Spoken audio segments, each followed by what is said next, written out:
Defunding them is the bare minimum. I mean, it's not even close to the full extent of what should be done to shut down these butchers and child abusers and bring them to justice. We've spent a lot of time on this show discussing psychiatric drugs like SSRIs, and the problem with these drugs is that they're incredibly potent, potentially dangerous, and they affect the mind in ways that the doctors prescribing them don't fully understand. And all these problems are compounded by the fact that they are increasingly easy to obtain. In fact, as the problems with psychiatric medications become more evident, the barriers to access those drugs only become lower. It seems that, things should be working the opposite way, but that's not how it goes.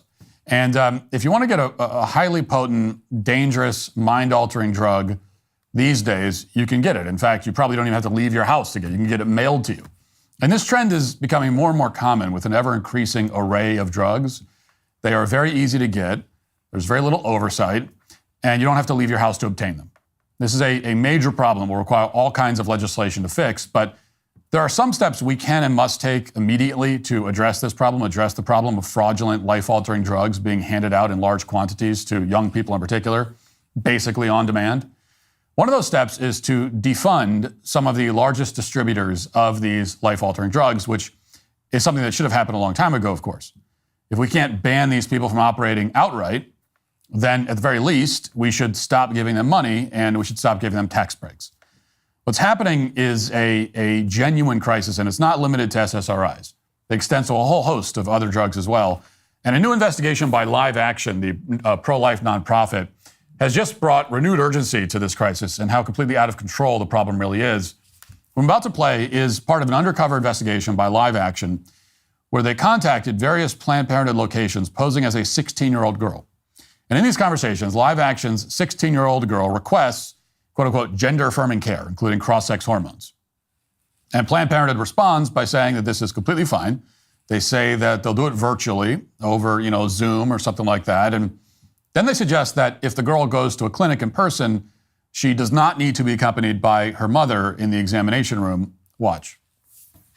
Thank you for calling Planned Parenthood. Thank you for choosing Planned Parenthood, Greater New York. Thank you for calling Planned Parenthood, Minnesota, North Dakota, South Dakota. Hello, good afternoon. Thank you for calling Planned Parenthood. Hi, my name's Sophia. I'm just trying to schedule some gender-affirming care. I really just want to be able to get some testosterone to start my journey. So we just have to start by booking your initial appointment so you can come in to see one of our providers. Are you over 18?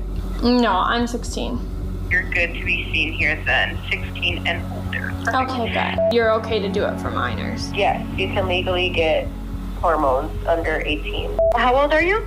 16. I know my mom has to come in with me. Does she have to be in there the whole time? Like, how does that work? Because I don't know if I'm comfortable with that. At some point in the appointment, maybe she doesn't have to be in the examining room with you. You said I could do it virtually? Yeah, you could do it virtually. So what would that look like? So I just talk to a doctor and then they'd be able to prescribe me?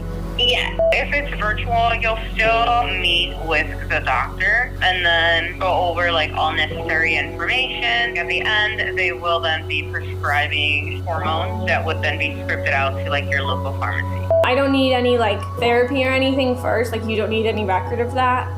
Not that I know of. I don't need any sort of records of having gone to therapy or anything like that, right? Yeah, so unless you have TRICARE insurance, it would not be required. Now, this footage is part of an extensive investigation by Live Action into Planned Parenthood, and the full report was just released this week. To put things in context, Planned Parenthood is the leading abortion mill in the country. They commit roughly 40% of the abortions in this country all by themselves, and they receive something like $700 million from taxpayers every single year. So what exactly is that money buying, aside from abortions and irreversible drugs for children? According to Live Action, citing various investigations, it's allowing Planned Parenthood to traffic in human body parts, commit all kinds of health code and privacy violations, engage in anti-white racism at all levels of the operation. And I'm not going to go through the entire report now. It's online if you want to view it, and you should. But I will highlight this one particular section, quote, at least 40,000 patients went to Planned Parenthood for gender-affirming care, quote unquote, in 2023 alone, a number that has risen tenfold since 2017. The largest proportion, about 40%, were 18 to 22-year-olds. According to Live Action, 45 out of Planned Parenthood's 49 affiliated facilities provide this so-called care, and Planned Parenthood is now the second largest provider of so-called gender-affirming hormones in the entire country. The report continues, Planned Parenthood targets minors for gender-affirming care by disseminating pro-transgender ideology online and in schools. It is also stated that it would like to expand its gender-affirming care to a greater number of minors.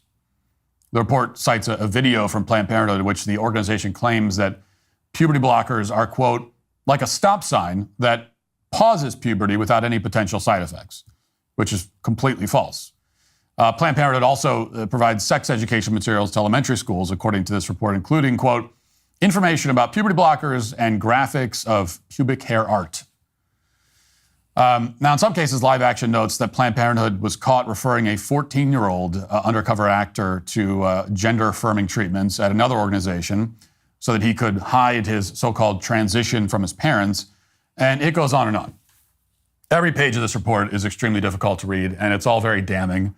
Even if you put all the baby murder to the side, which you can't, because that's still obviously the most evil thing this organization does, or any organization does on the planet, but even if you did somehow forget about that, Planned Parenthood still remains one of the most evil organizations in the country.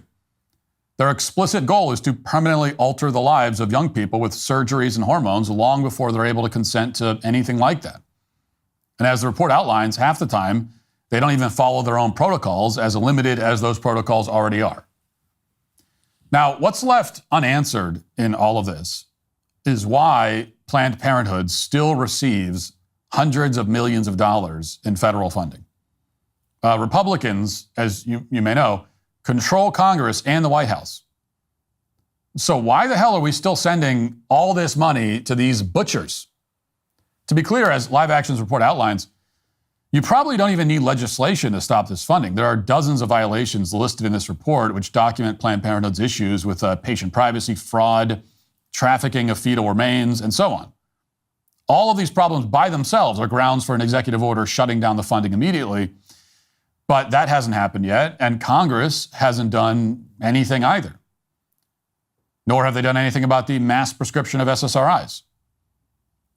Now, to be clear, Planned Parenthood should be forcibly shut down by law. I mean, the entire organization should just be, the whole organization should be banned, and all of its executives and employees at every level of the company should be put on trial for crimes against humanity. There should be a Nuremberg for Planned Parenthood executives, but that's not likely to happen anytime soon, unfortunately. There are a lot of things that should happen but won't, and this is probably number one on that list. So what I'm saying is that defunding them is the bare minimum. I mean, it's not even close to the full extent of what should be done to shut down these butchers and child abusers and bring them to justice. It's just the most meager first step. It's the step where we at least stop forcing Americans to fund these psychopaths. And yet we haven't even done that.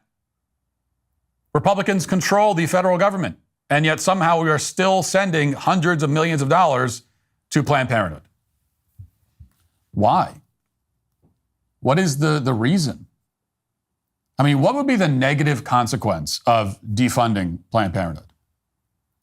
The left will be mad? The media will complain? What, the activists will scream and sing protest songs in the street? Now, that last bit is pretty painful, I admit, but is any of that enough to override the great moral necessity of defunding an organization that kills and castrates children? Obviously not. Especially because the protesters will be shrieking and screaming anyway. The media will complain regardless. The left will be mad no matter what.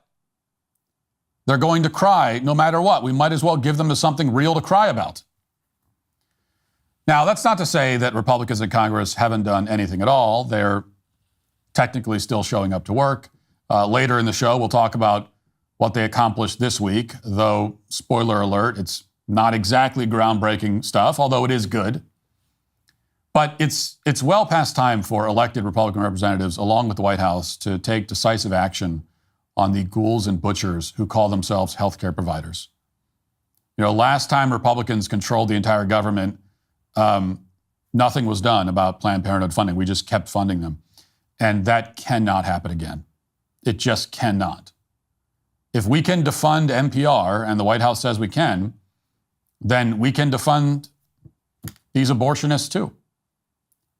And we can stop corporations from distributing psychoactive drugs like they're candy while we're at it. After all, this is what we voted for. If you'd like to see what else I have to say, you can access my full show by going to dailywire.com or by going to the Matt Walsh Show Twitter page. Hope to see you there. Godspeed.